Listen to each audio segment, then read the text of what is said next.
나는 아직도 그날의 공기를 기억한다. 축하 풍선 냄새와 음식 냄새가 섞여 묘하게 들떠있으면서도 뭔가 불편했던 공기. 손자의 돌잔치 날 모두가 웃고 떠들던 그 자리에서 내 아내는 갑자기 식탁 끝에 서더니 차분한 목소리로 말했다. 여기까지만 하자고 우리. 그 말이 무얼 뜻하는지 모두가 이해하는 데는 고작 두세 초면 충분했다.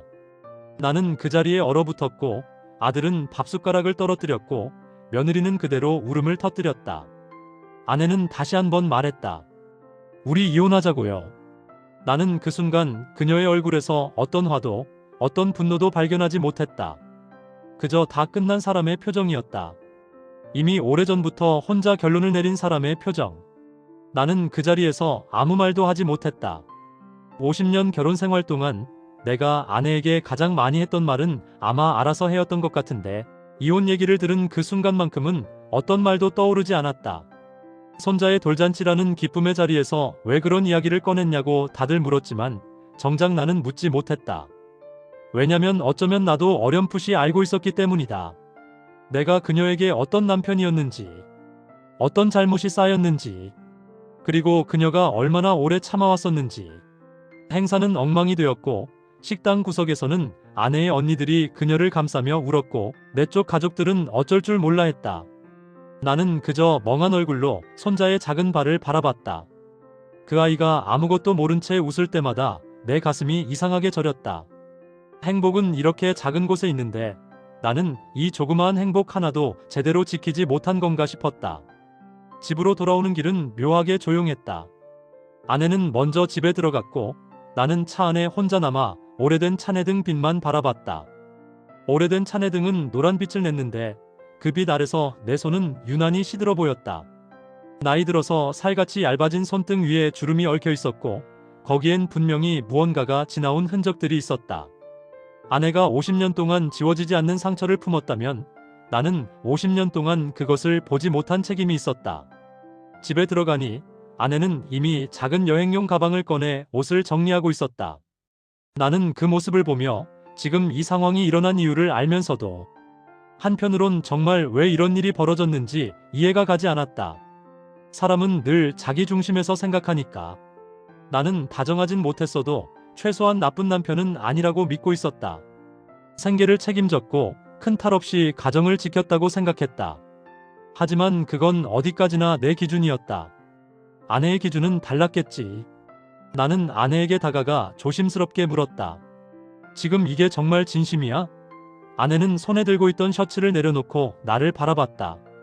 그녀의 눈은 붉지도 않았고 눈물이 흐르지도 않았다. 오히려 이렇게 말하더라. 여보, 나도 많이 고민했어. 참 오래 고민했어. 당신이 모르는 줄 알았겠지만 나는 당신 옆에서 너무 오랫동안 외로웠어요. 그 말을 듣고도 나는 금방 이해하지 못했다. 어떻게 남편이 옆에 있는데 외로울 수 있지? 그런데 아내는 이어서 말했다. 같은 집에 산다고 같이 사는 게 아니더라고요. 당신은 늘 바쁘고 늘 일을 우선했고 그리고 집에 와도 대화는 없었어요. 당신은 조용한 걸 좋아한다고 생각했겠지만 나는 그 조용함이 정말 너무 힘들었어요. 나는 그제야 마음 한가운데 찔리는 느낌이 들었다. 내가 평생 편하자고 선택한 침묵이 누군가에게는 감옥이 될 수도 있다는 걸 그때 처음 알았다. 아내는 결혼 초부터 이야기를 풀어놓기 시작했다.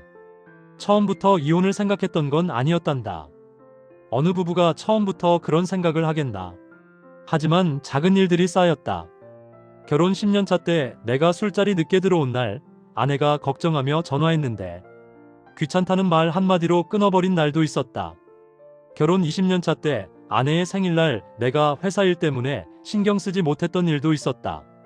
결혼 30년차 때 아내는 갑상선 수술을 받았는데 나는 그날 출장 중이라 그저 전화로 잘하자라고 말해줬을 뿐이었다. 나는 그게 최선이라고 믿었지만 아내는 그때 병실 문틈을 바라보며 가장 필요한 순간에 남편이 없었다고 느꼈다더라. 그리고 40년차 즈음엔 아이들이 모두 독립하고 집이 커다란 빈 상자처럼 느껴졌는데 그 속에서 나란 사람은 여전히 말이 없었고 무언가를 함께 하자는 제안도 없었다. 아내는 집에서 혼자 있는 시간이 많아지면서 무언가가 조금씩 무너지는 소리를 들었다고 했다. 결혼이라는 건 결국 둘이 함께 붙잡아야 하는 건데 어느 순간부터 아내 혼자 붙잡고 있었다고. 나는 듣는 내내 무슨 말을 해야 할지 몰랐다. 변명도 떠오르지 않았다. 아내의 말 속엔 과장이 없었다. 모두 사실이었다. 나는 평생 가정을 위해 일했다고 생각했지만 정작 가정의 삶에는 함께하지 않았다. 아내가 손자 돌잔치라는 자리에서 그 말을 꺼낸 이유도 있었다. 그날 우리 가족들이 모두 모인 걸 보며 마지막으로 확인하고 싶었다고 했다. 정말 이 결혼이 지금 가족들에게 의미가 있는지. 그리고 이상하게도 누구 하나 우리 둘을 향해 따뜻한 말을 건네지 않더라고 생각했다는 것이다. 그 순간 아내는 실감했다. 자기 삶에서 남편이란 존재가 이제는 큰 의미가 없다는 걸. 아내는 이혼 후 계획까지 다 세워놨다. 자그마한 원룸으로 옮겨 조용히 살 생각이고 취미로 미술 수업을 듣고 싶다 했으며 남은 생은 자신을 위해 살고 싶다 했다. 나는 그것을 듣는 동안 마음 한쪽에서 뭐가 뜯겨나가는 기분이었다. 50년이라는 시간이 한순간에 무너진 건 아니었다. 이미 오래전부터 금이 가 있었는데 나는 그것을 보지 못했다. 며칠 후 자식들이 중재에 나섰다. 아들은 반쯤 울면서 말했다. 엄마, 그렇게 갑자기 헤어진다고 하면 아빠도 너무 충격받지 않았어. 조금만 더 이야기해보면 안 돼. 하지만 아내는 단호했다. 너희 아빠는 좋은 사람이야. 성실하고 책임감 있고. 나쁜 사람은 아니야. 그런데 나한테만은 좋은 사람이 아니었어. 그 말이 내 가슴을 찢었다. 아내는 미워서 떠나는 것이 아니라 지쳐서 떠나는 사람이었다. 상대를 미워하는 건 어느 정도 에너지가 있어야 하는데 아내는 그 에너지조차 남아있지 않아 보였다. 나는 그날 처음으로 아내에게 물었다. 내가 뭘 해야 할까? 그 질문을 내가 50년 만에 처음 했다는 사실에 아내는 잠시 웃었다. 비웃음이 아니라 너무 늦은 질문이라는 의미의 쓸쓸한 웃음. 아내는 말했다. 여보, 지금은 아무것도 하지 않아도 돼요. 이미 오래전부터 준비한 일이라 이제 내 마음을 돌릴 수 없어. 나는 그 말을 듣고도 쉽게 포기할 수 없었다. 50년이라는 시간은 손바닥에 떨어진 먼지처럼 털어낼 수 있는 것이 아니니까. 다시 대화를 시도하고 아내 옆에 조금 더 머물려 했지만 아내는 담담했다. 우리는 이미 다른 방향을 보고 있었어요. 당신은 몰랐겠지만. 아내의 방 서랍을 열어보니 오래된 편지가 있었다. 내가 아닌 아내 자신에게 쓰는 편지들. 20년 전부터 써온 일기 같은 메모들. 그 속엔 아내의 외로움이 고스란히 적혀 있었다. 오늘도 말을 하지 않는 사람과 하루를 보냈다. 내가 바라는 건 큰 게 아닌데 대화 한마디면 되는데 남편은 나를 사랑하지 않는 걸까? 아니, 사랑하긴 할 것이다. 하지만 표현하지 않는 건 사랑하지 않는 것과 같다. 나는 그 글들을 읽으며 내 삶의 절반 동안 내가 어떤 남편이었는지 진짜 처음으로 마주했다. 며칠 뒤 아내는 결국 집을 나갔다. 나는 현관문 앞에서 한참을 서 있었다. 그녀가 손에 든 가방은 크지 않았지만 그 가방 안에 담긴 건 50년의 마음이었다. 아내가 떠난 뒤 집은 이상할 만큼 조용했다. 이전에도 조용했지만 그때의 조용함은 익숙함이었다. 지금의 조용함은 공허함이었다.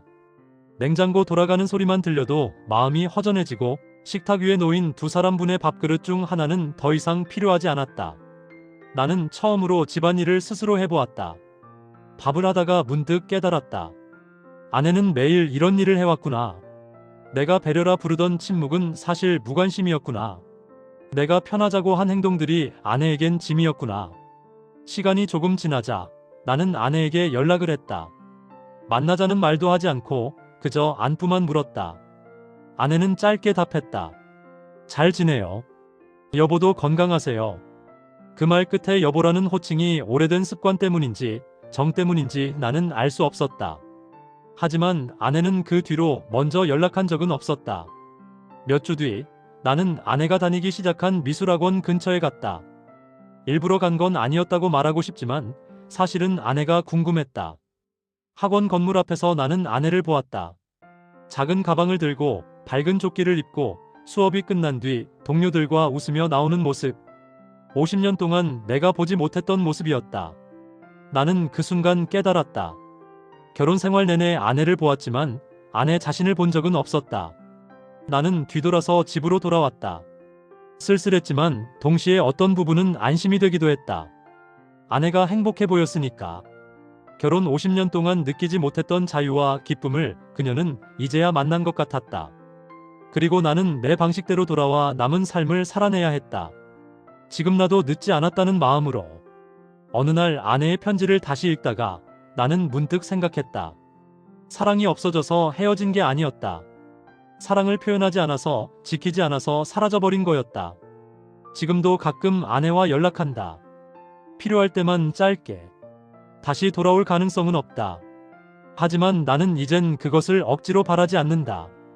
아내는 남은 생을 자신답게 살고 있고 나는 뒤늦게나마 내 삶을 돌아보며 남은 시간을 다르게 살아보려 한다. 50년 결혼 생활은 결코 실패가 아니었다. 다만 끝내지 못한 이야기였고 서로가 서로를 잃어버린 시간이었다. 어쩌면 이혼이라는 결론은 우리에게 남은 시간 동안 필요한 자유였는지도 모른다. 나는 지금도 혼잣말처럼 이렇게 생각한다. 사랑이란 건 결국 있을 때 지켜야 한다고. 그리고 표현해야 한다고. 아무리 오래 함께 있어도 마음을 확인하지 않으면 금은 천천히 가고 결국엔 깨지고 만다는 걸 나는 50년 만에야 알았다. 이 이야기를 통해 누군가는 지나치기 전에 한 번쯤 돌아볼 수 있길 바란다. 당신 옆에 있는 사람에게 오늘 말 한마디라도 건네보길. 그 작은 말이 누군가에게는 살아갈 힘이 되고 또 누군가에게는 이혼을 막는 유일한 다리가 될지도 모르니까. 나는 이제야 알았다. 사랑은 말로 보여주는 것이고 존재로 증명하는 것이며 함께 살아내는 것이다. 50년이라는 시간은 결코 가벼운 시간이 아니었다. 하지만 그 무게를 서로 나누지 못하면 그 시간은 결국 손에서 흘러내리고 만다. 그리고 그 잔해 위에서 우리는 뒤늦게 깨닫는다. 후회는 사랑을 대체할 수 없다는 것을. 지금 나는 그 사실을 조용히 받아들이고 있다.